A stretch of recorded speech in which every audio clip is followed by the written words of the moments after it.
Bismillahirrahmanirrahim. Assalamualaikum warahmatullahi wabarakatuh.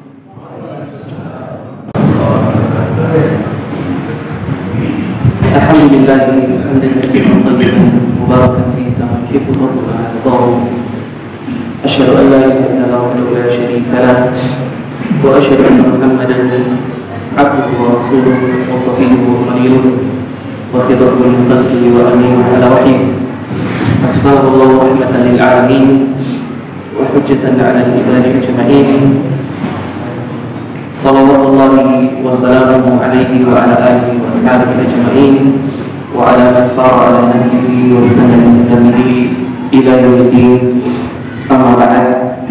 Allahumma 'allimna ma yanfa'una wa fa'na bima 'allamtana wa zidna ilman nafi'an wa amalan shalihan mutaqabbalan. Para hadirin yang terhormat, Bapak-bapak, ibu-ibu, dan akhwat jamaah salat maghrib dan isya yang dirahmati oleh Allah Subhanahu wa ta'ala.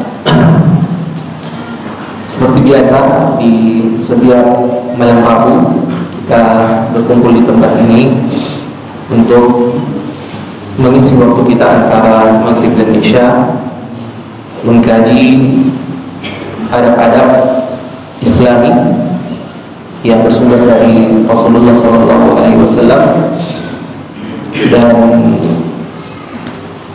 kita mengambil adab-adab al-Islami ini dari sebuah buku yang ditulis oleh Syekh Wahid bin Abdul Salam Bali rahimahullah, yang beliau berjudul Sahih Adab al-Islamiyah, Sahih al-Adab al-Islamiyah. Dan pada pertemuan yang lalu kita sudah membahas tentang adab-adab mandi janabah dan adab-adab berpakaian, dan pada malam hari ini kita akan menjelaskan tentang adabul masyi, adab-adab yang mesti kita jaga, yang hendaknya kita perhatikan ketika kita berjalan. Jadi sesuai dengan pakaian bahasanya, seseorang ketika dia habis mandi dia berpakaian, dan ketika dia habis berpakaian dia biasanya keluar rumah.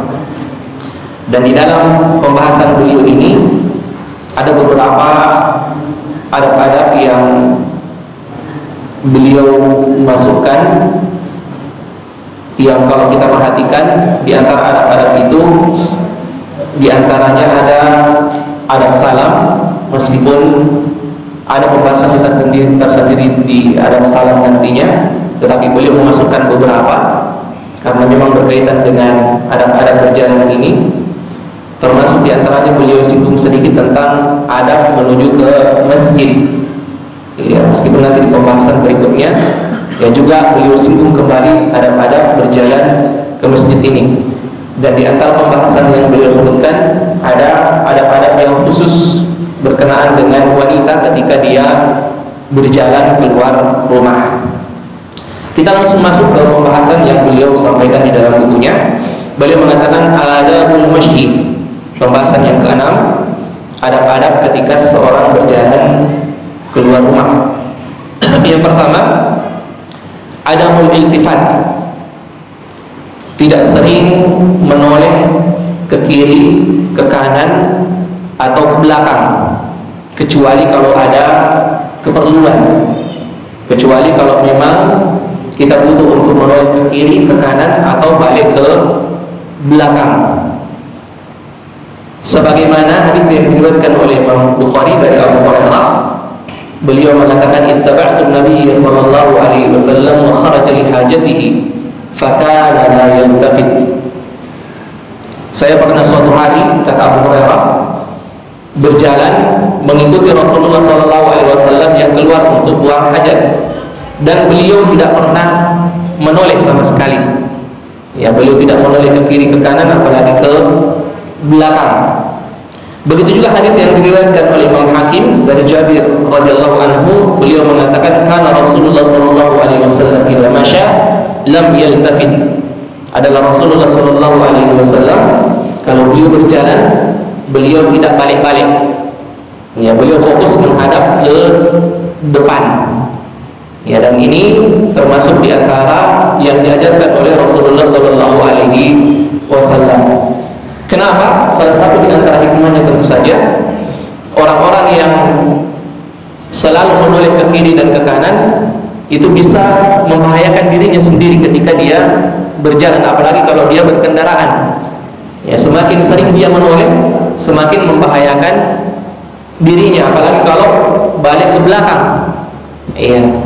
Di zaman dahulu tidak ada yang namanya kaca spion, dan Rasulullah SAW tetap fokus menghadap ke arah depan. Ya, kita sekarang ada kaca spion, ya kita masih kadang bolak balik. Ya, kita masih kadang ini tidak memanfaatkan apa yang ya diberikan oleh Allah Subhanahu wa taala, nikmat yang namanya kaca spion ini. Ya, jadi saya ingatkan bapak-bapak, apalagi ibu-ibu yang suka naik motor, ada itu makhluk yang namanya kaca spion. Ya, manfaatkan itu. Ya, supaya kita tidak sering-sering balik ke belakang.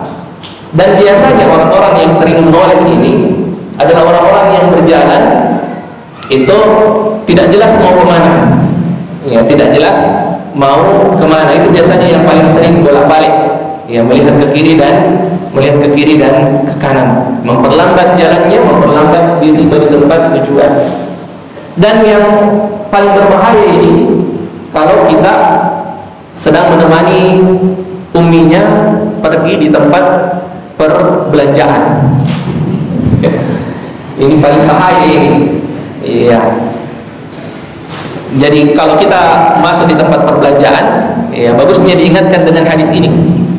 Ya, Rasulullah itu deh, kalau dia berjalan, dia jarang itu balik-balik ke kiri dan ke kanan. Ya, ayo kita maju terus melangkah. Ya, jangan terpancing untuk menoleh ke kiri dan ke kanan. Ini yang pertama. Kemudian yang kedua, al-mashyu bitawadhu'in, berjalan dengan penuh ketawaduan. Berjalan dengan penuh ketawaduan. Di dalam Sahihain dari Abu Hurairah, beliau mengatakan ya bahwa Abu Qasim Rasulullah sallallahu alaihi wasallam bersabda, ya Nabi kita Muhammad sallallahu alaihi wasallam bersabda, bainama rajulun yamshi fi hullatin tu'jibuhu nafsuhu. Pernah suatu hari ada orang yang berjalan, ya ketika dia berjalan dia mengenakan pakaian kebanggaannya, ya dia memakai perhiasannya yang ketika dia berjalan tu'jibuhu nafsuhu, ya dia takjub dengan apa yang dia miliki. Murajjilun jummata, ya dia tidak hanya memakai perhiasan pakaian yang dia senangi, dia bahkan menyisir rambutnya dalam keadaan takjub dengan apa yang dia miliki. Iya, id khasafallahu bihi, lalu kemudian Allah Subhanahu wa taala tenggelamkan dia ya ke tanah. Fa huwa yatajaljalu ila yaumil qiyamah.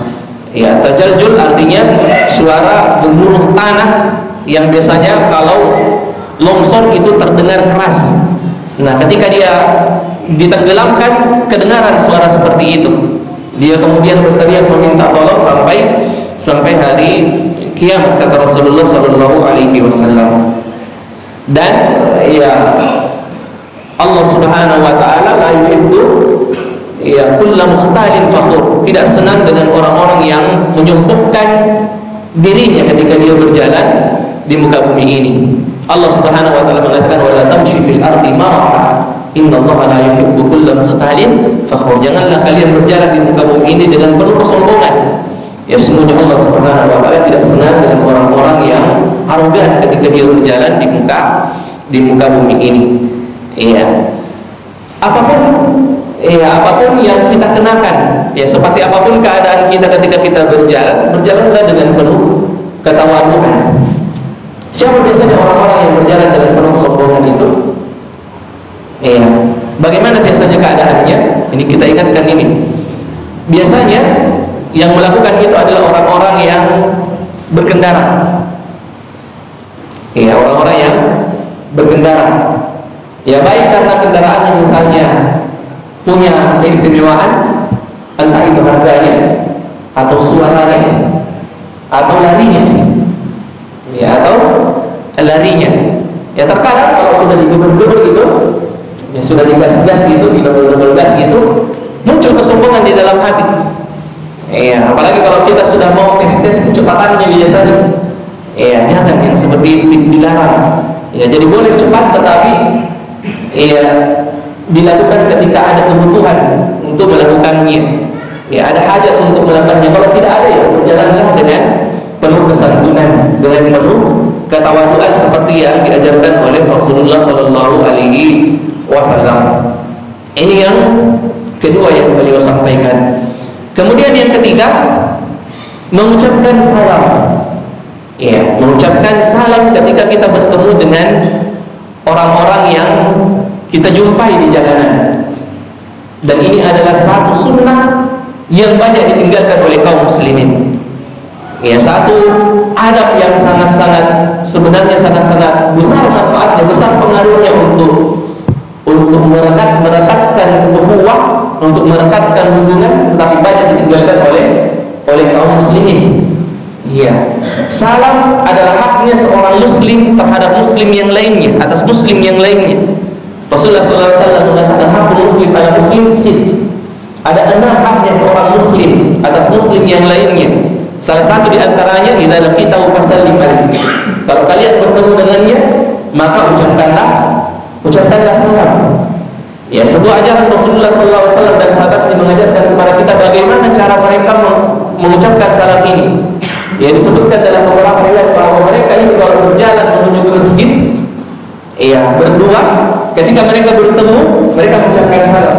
Dan ketika di jalan misalnya mereka mesti berpisah karena pohon, batu besar, sebelum mereka berpisah mereka mengucapkan salam. Dan ketika mereka bertemu lagi mereka mengucapkan salam lagi. Ya, coba ya kalau kita terapkan itu. Ya, kita berpisah kita ucapkan salam. Baru 5 detik ketemu lagi, kita ucapkan salam. Mungkin saudara kita akan mengatakan sudah tadi. Iya. Iya kan sudah tadi. Iya. Sahabat tidak seperti itu. Sebelum mereka berpisah mereka mengucapkan salam. Setelah mereka bertemu mereka mengucapkan salam lagi. Dan beliau mengatakan al-haqqu bi'ilqa'is salam. Ada orang-orang yang paling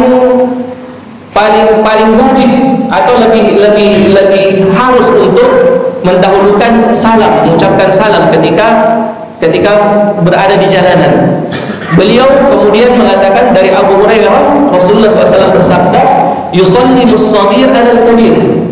Anak yang kecil, yang lebih muda, itu duluan mengucapkan salam kepada orang yang lebih tua. Wal mar 'alal qa'id. Dan yang berjalan mengucapkan salam kepada orang yang sedang duduk. Wal qalil 'alal katsir. Dan yang sedikit mengucapkan salam kepada orang yang lebih banyak. Ya, orang yang lebih banyak. Ya, dan di dalam riwayat lain dikatakan yusallimur raqib 'alal mashi. Orang yang berkendara dialah yang paling wajib, yang paling berhak untuk mendahului mengucapkan salam kepada orang-orang yang berjalan. Wal mashi 'alal qa'id. Dan orang yang berjalan ya mengucapkan salam kepada orang yang duduk. Wal qalil 'alal katsir. Dan orang yang sedikit kepada orang yang lebih banyak. Nah, bagaimana sekiranya kalau ternyata yang naik kendaraan itu ya tidak mengucapkan salam ketika kita bertemu dengannya di jalan, lalu kemudian kita sedang berjalan, apa yang kita lakukan? Apa yang kita lakukan? Apa kita bilang, ya kan dia yang seharusnya mengucapkan salam? Ya, atau kita yang sedikit ini, ya kita yang banyak ini, ya tidak.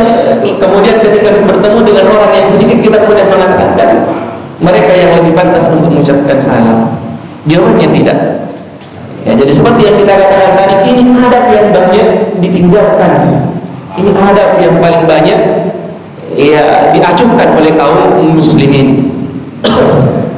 Kalau kita mengucapkan salam kepada saudara kita, apa artinya?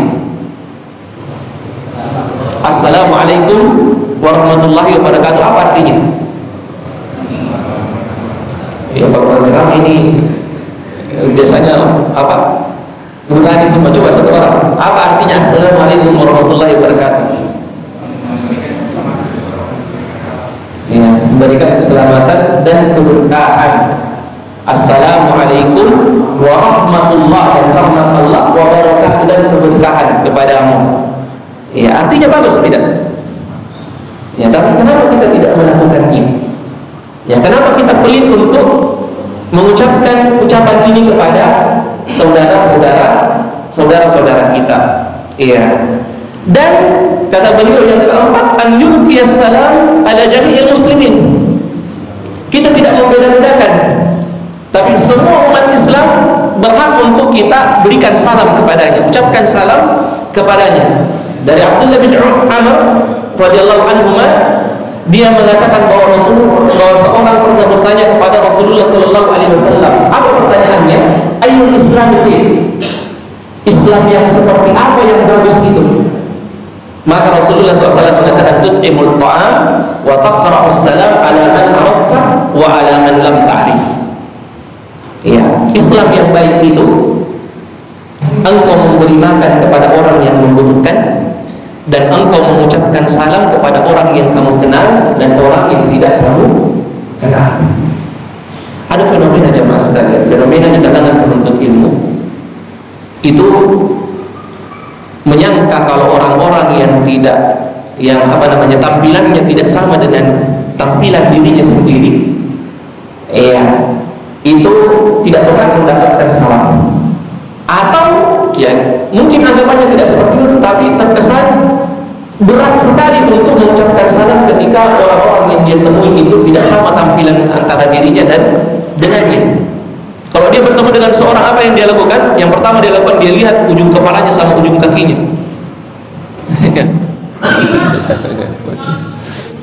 Mati lampu. Iya. Bisa kedengaran ya? Bisa. Iya. Jadi ada fenomena yang seperti ini.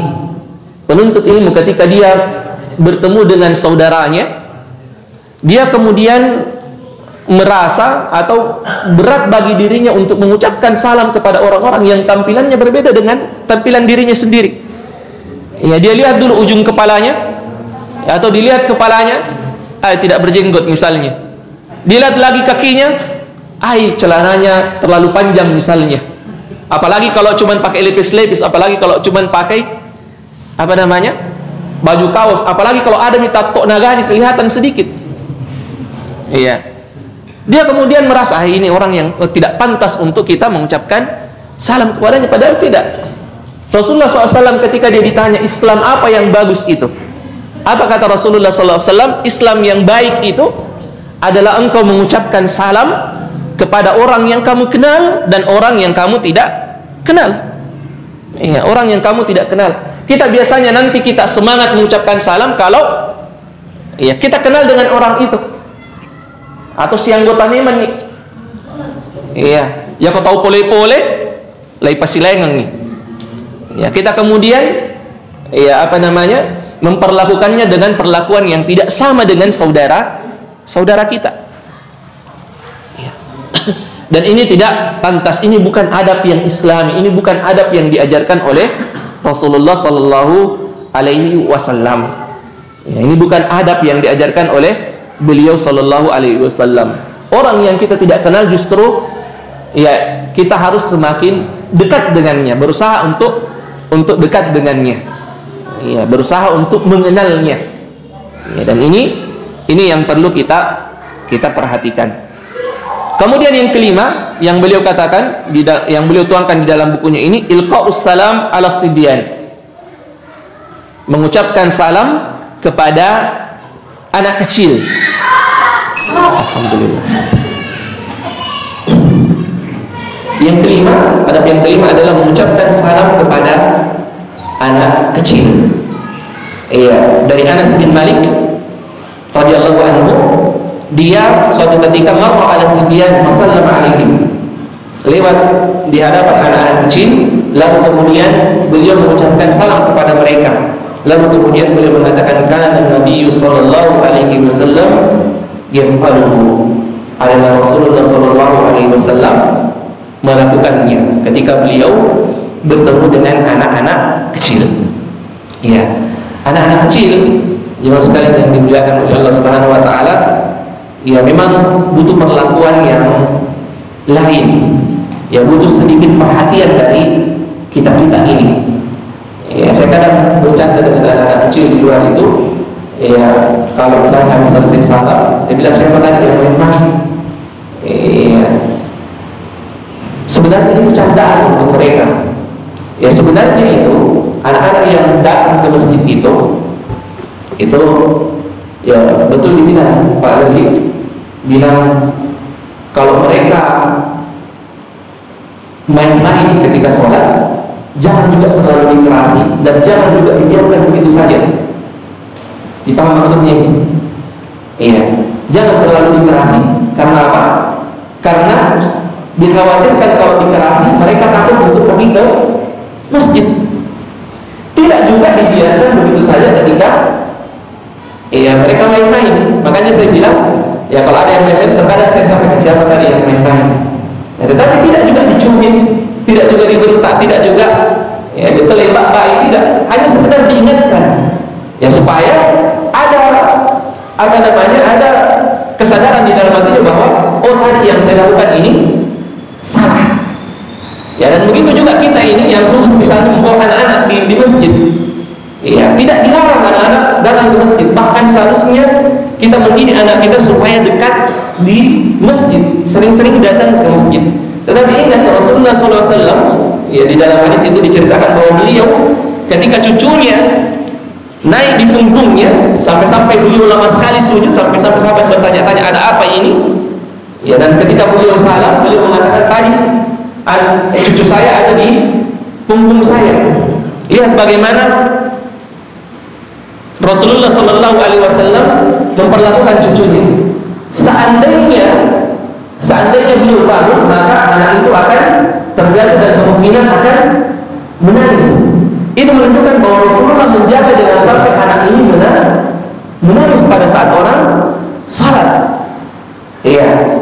Seandainya tidak dijaga, Rasulullah akan berdiri saja. Pokoknya berdiri saja, biarkan anak itu menangis, kita tetap khusyuk sholat. Tidak seperti itu. Yang diajarkan oleh Rasulullah SAW, beliau tenang, dan bukan sebenarnya hanya kasih sayangnya kepada cucunya sehingga dia biarkan dia seperti itu dan tidak bangkit dan menyebabkan dia jatuh. Tidak seperti itu, tidak hanya sebatas itu. Tapi dia cegah jangan sampai anaknya menangis pada saat dia sholat. Ini menunjukkan bahwa anak-anak itu juga tidak boleh dibiarkan mengganggukan ketika orang-orang sedang sholat. Nah ini penting. Jadi tidak juga dibiarkan sehingga mereka takut pergi ke masjid, tidak juga dibiarkan ya ketika mereka main-main tidak ditegur ketika kita sudah selesai sholat. Ingatkan bahwa apa yang mereka lakukan itu tadi tidak dibenarkan. Nah, benang merahnya dengan yang kita sebutkan ini tadi, termasuk di antara yang perlu kita perhatikan kepada anak-anak itu adalah kita sapa dia. Kita sapa dia, bangun ikatan kedekatan antara kita dengan anak-anak, terutama anak-anak kita. Iya. Jangan menjadi orang tua yang anaknya takut berbicara dengannya. Ya kan ada yang seperti itu. Ya, ada yang seperti itu. Ya kenapa? Mungkin karena kekerasan dalam tanda petik yang mereka anggap itu tegas pada sebenarnya kekerasan, ataukah memang mereka tidak punya perhatian, orang tua ini tidak punya perhatian ya di dalam membangun komunikasi dengan anak-anaknya, sehingga anak-anaknya itu sungkan. Ya, sehingga anak-anaknya itu sungkan. Ya, dan kalau anak-anak itu sungkan berbicara dengan orang tuanya, nanti ketika terjadi masalah di dalam hidupnya, ya dia akan mencari orang lain. Syukur-syukur kalau yang dia cari itu adalah ustaz. Yang jadi masalah kalau yang dia cari itu preman. Untuk dia ajak curhat, untuk dia ajak berdiskusi, untuk dia ajak sharing. Lalu kemudian orang yang tidak benar itu memberikan solusi-solusi yang tidak baik kepadanya. Ya, bangun komunikasi dengan anak-anak kita. Kapan komunikasi dengan anak-anak itu buntu? Ya ini tadi, anak-anak itu nantinya akan sulit menyampaikan apa yang menjadi keinginannya, apa yang menjadi permasalahannya. Ya, makanya biasanya itu banyak itu kita dapati anak-anak itu susah menikah. Kenapa? Susah tembus sama 01 dan 02. Kenapa? Tidak pandai berbicara dengan orang tuanya. Iya. Tidak tahu bagaimana cara berbicara dengan orang tuanya, dan ini permasalahan juga ini. Itu contoh kecilnya. Ya, terkadang ada anak yang mudah dan itu permasalahan. Ya, anak-anak di usia yang sudah mau menikah seharusnya dinikahkan, itu tidak menikah. Kenapa? Susah tembus 01, 02. Ya, tidak tahu cara berbicara. Nah, Rasulullah mengajarkan ini, bangun komunikasi dengan anak-anak kecil. Salah satu di antara caranya adalah dengan mengucapkan salam ketika kita bertemu dengan anak-anak kecil itu. Ya, ini termasuk di antara cara kita membangun komunikasi dengan anak-anak kecil itu. Iya, dia tidak takut dia mendekat dengan kita. Dia menganggap kita adalah orang yang ramah. Tidak dibuat-buat, tapi memang begitulah tuntunan agama kita mengajarkan kepada kita ketika kita bermuamalah dengan mereka. Yang keenam, an yumiqal ada anit tariq, menghilangkan segala hal yang bisa mengganggu orang yang berjalan di jalanan itu. Imatatul adab. Ya, Rasulullah SAW dalam Sahihain, ya, itu mengatakan, bainama rajulun yamshi bi tariq, pernah saudari ada orang yang berjalan di sebuah jalan, wajada husna syauqin ala tariq, dia mendapati ada ranting berduri di jalanan itu, fa akharahu, dia menyingkirkannya, fa syakarallahu lahu fa ghafara lahu, Allah berterima kasih kepada orang ini, lalu Allah memaafkan dosa-dosanya. Ya, ranting yang kecil, batu yang mungkin ada di tengah jalan, kaleng-kaleng yang mungkin ada di tengah jalan, sesuatu yang bisa menghalangi orang di jalanan, ya, kita singkirkan itu. Ya, kita singkirkan itu. Ya. Sekarang pertanyaannya, bagaimana kalau kita sengaja pasang sesuatu yang mengganggu orang lewat?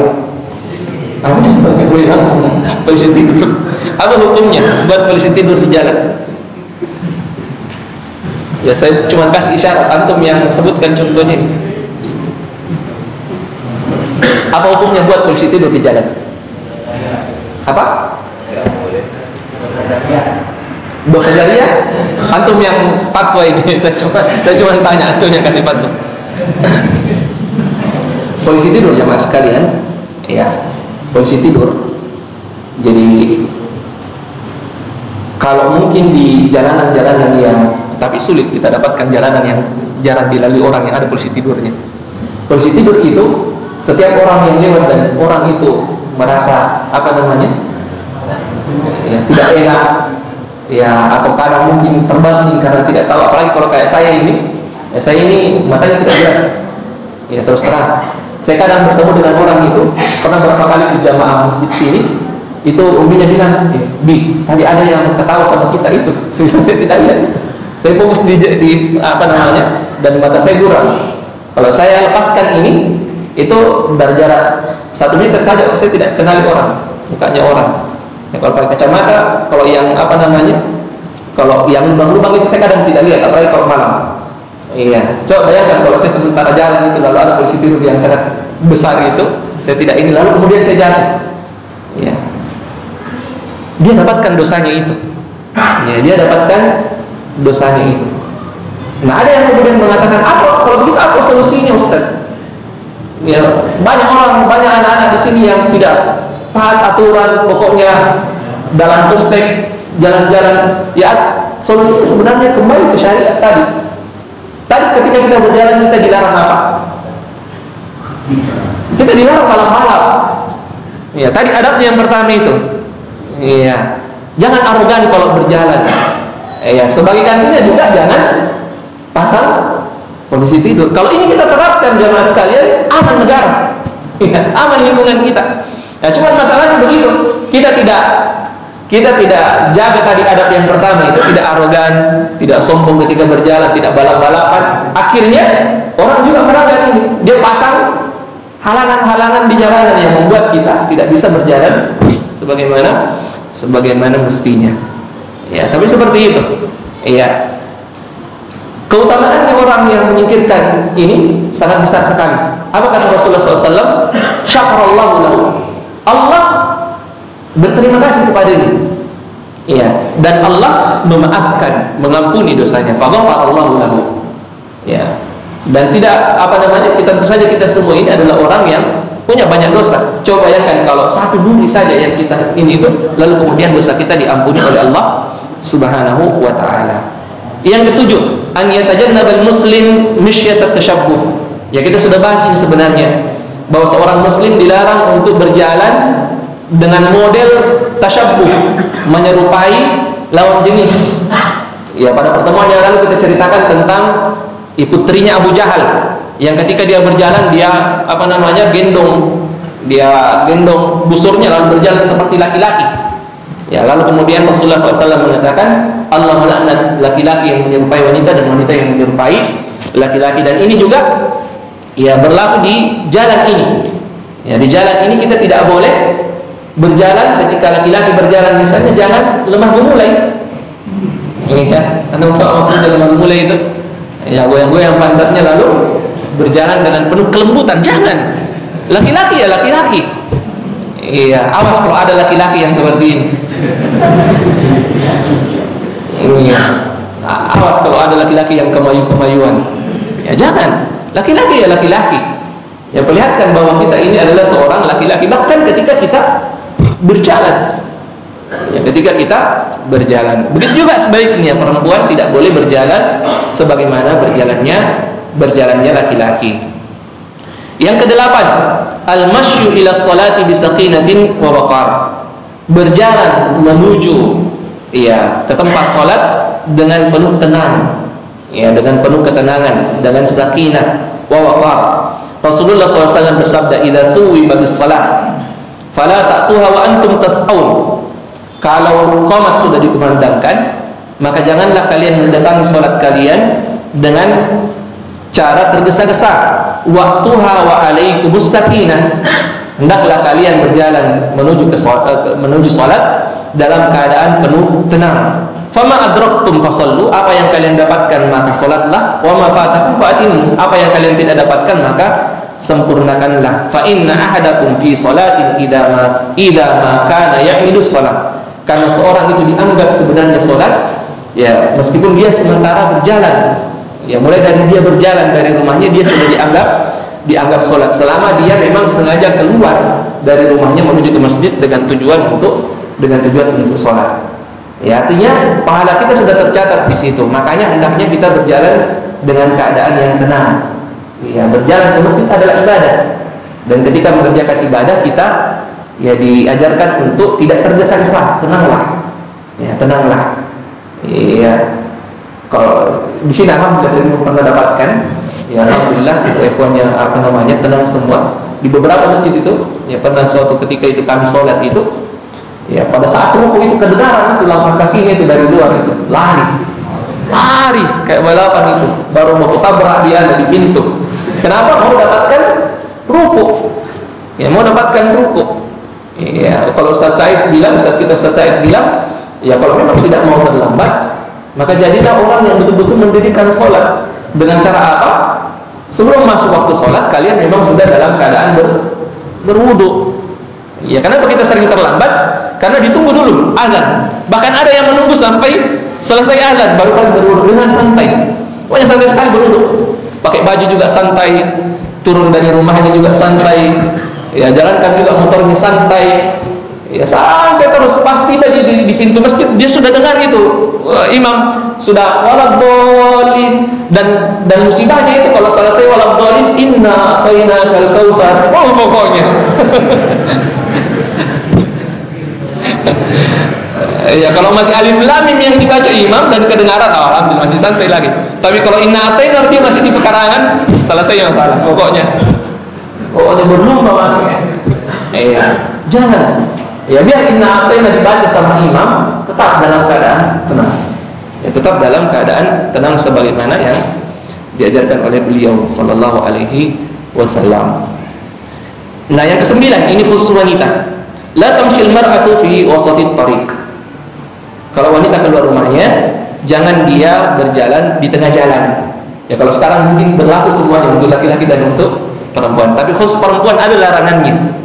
Ya kalau misalnya tidak ada mobil, ini kasusnya tidak ada mobil, jangan berjalan di tengah jalan. Laisa lin-nisa'i wastat tariq kata Rasulullah sallallahu alaihi wasallam.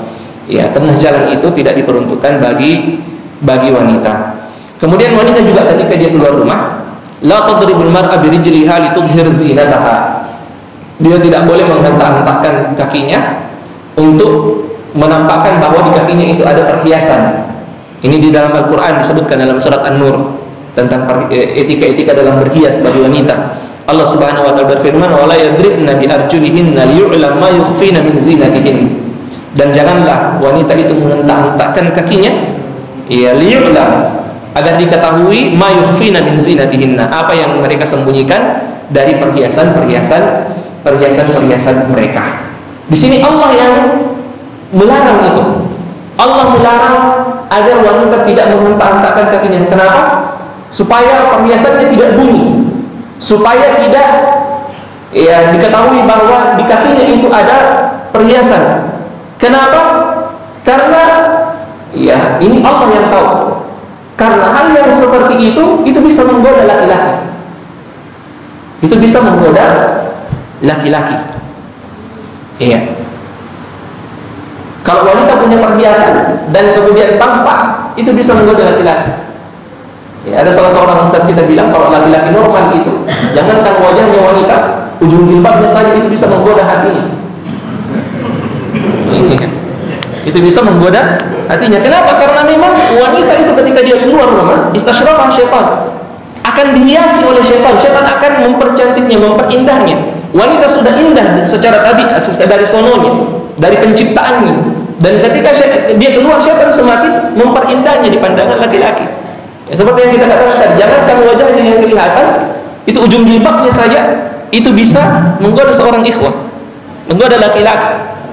Ya, jangan salah ketika kita hijab seperti ini, ya itu biasanya ada laki-laki yang tahu, yang sadar ada dengan keberadaan akhwat wanita yang ada di samping.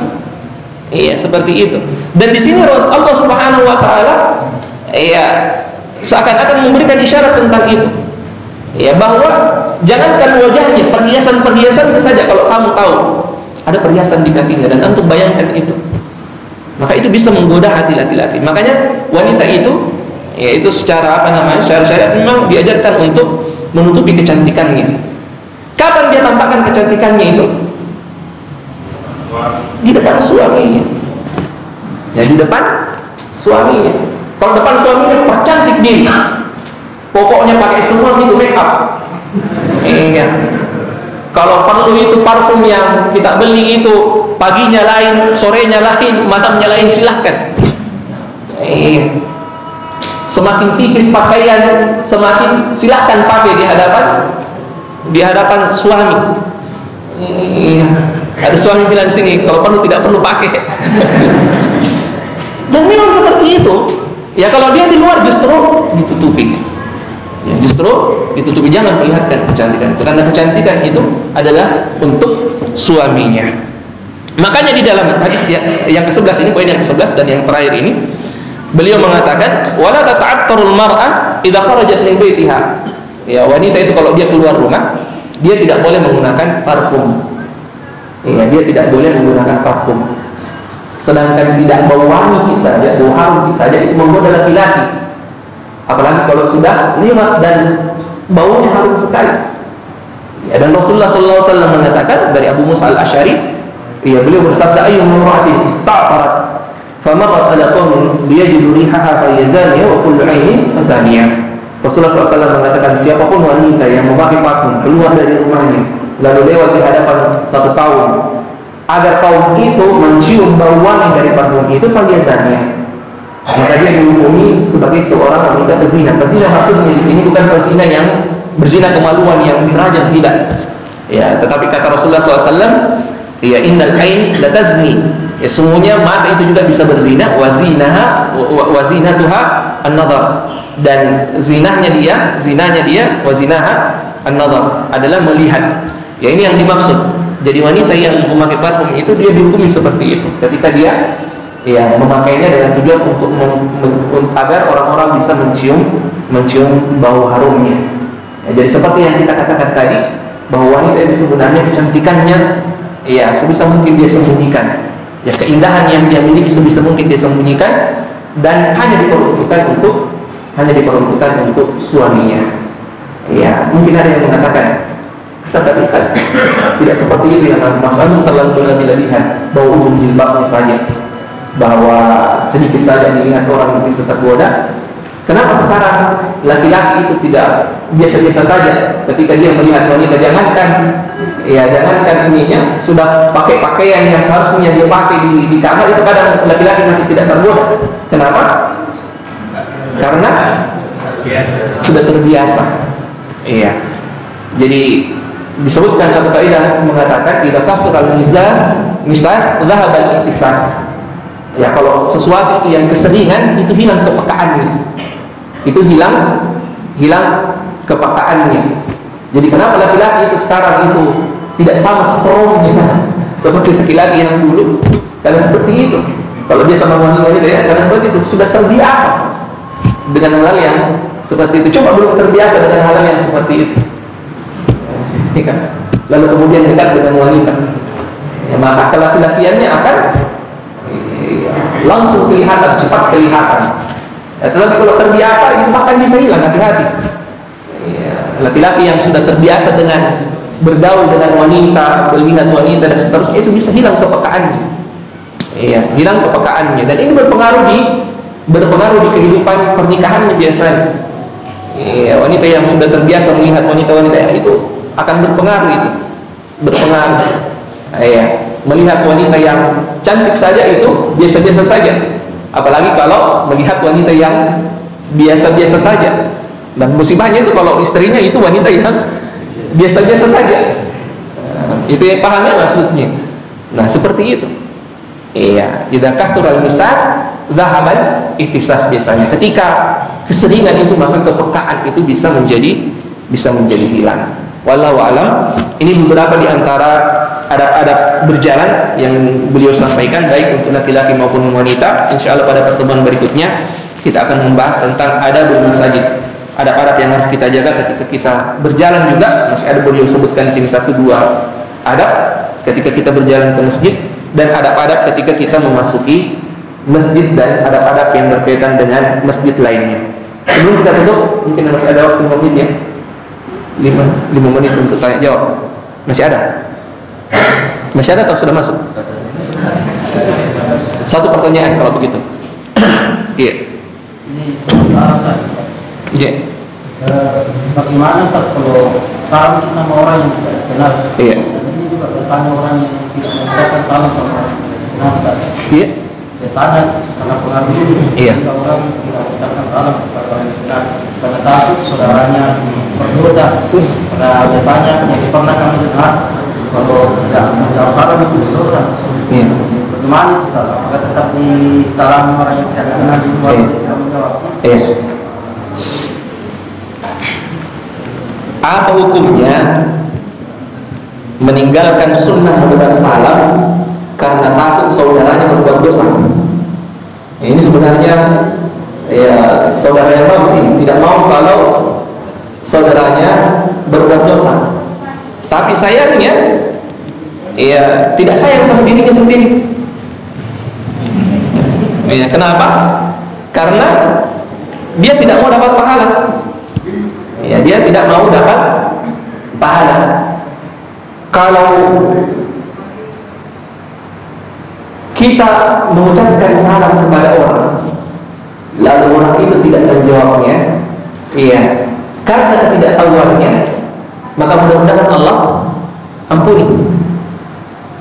Tapi kalau kita tidak mengucapkan salam kepada saudara kita karena kita takut dia tidak jawab, karena kalau dia tidak jawab itu dia berdosa, maka ini artinya kita yang menghilangkan kesempatan diri kita untuk berbuat baik. Yang pertama untuk ya mendapatkan pahala, yang kedua ya apa hukumnya menjawab salam? Wajib ain atau wajib kifayah? Ya, kalau saya ucapkan salam, assalamualaikum warahmatullahi, hukumnya apa? Atau jawab semua? Hukumnya fardu kifayah. Kalau ada yang sudah jawab, itu gugur kewajibannya yang lain. Itu gugur kewajibannya yang lain. Kecuali kalau kita bertemu sendiri berduaan. Ya, kalau kita berduaan dan yang kita yang kita yang diucapkan, kita lah yang diberi salam, maka wajib bagi kita untuk menjawabnya. Dan sedikit bocoran ini sebenarnya, karena ada nanti pembahasan tentang salam. Ya, cara menjawab salam itu adalah dengan yang semisalnya atau yang lebih baik. Ya, jadi kita menghitung tahiyat kata Allah, fahayyu bi ahsana minha aw rudduha. Kalau diucapkan salam kepada kalian, maka jawablah yang semisalnya atau dengan yang lebih baik.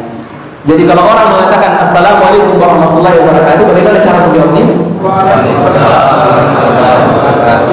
Waalaikumsalam warahmatullahi wabarakatuh. Kalau ada yang mengatakan Waalaikumsalam saja, dia masih berdosa. Dia masih berdosa. Kenapa? Karena tidak yang semisalnya. Iya, dia melanggar ayat ini. Ya, dia melanggar ayat ini. Tapi kalau dia hanya mengatakan Assalamualaikum, maka boleh kita jawab Waalaikumsalam atau ditambah warahmatullah. Ya, warahmatullah. Rasulullah pernah duduk. Ya, kemudian datang satu orang, dia mengatakan Assalamualaikum. Rasulullah mengatakan 10. Orang itu duduk. Datang orang kedua, dia mengatakan Assalamualaikum warahmatullah. Rasulullah mengatakan 20. Orang itu duduk.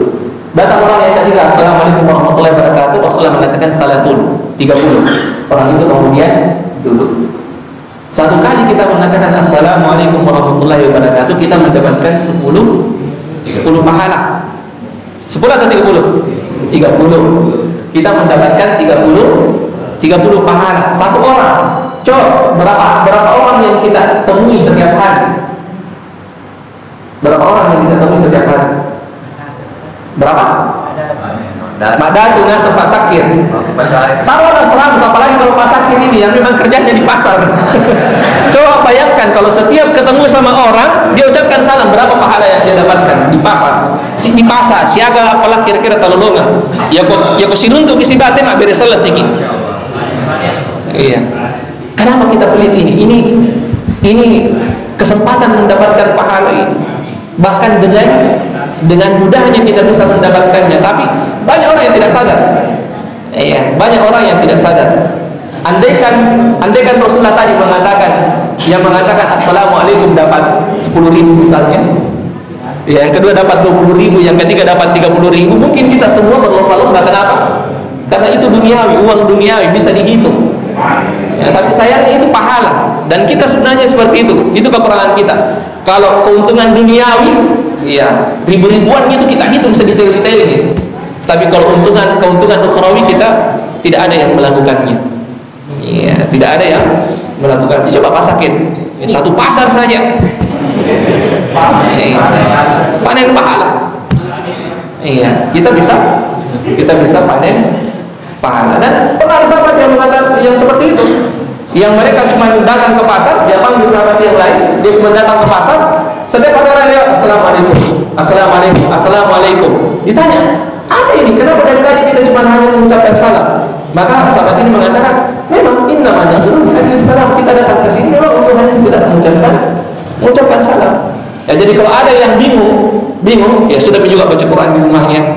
Ya, sudah juga berzikir, murojaah misalnya, pengajian sudah terlalu capek, bingung mau apa, coba pergi ke pasar, ucapkan salam. Ucapkan salam ke orang yang antum temui. Insya Allah itu dapat pahala yang banyak. Sekian, mungkin kita tutup dengan mengucapkan salam.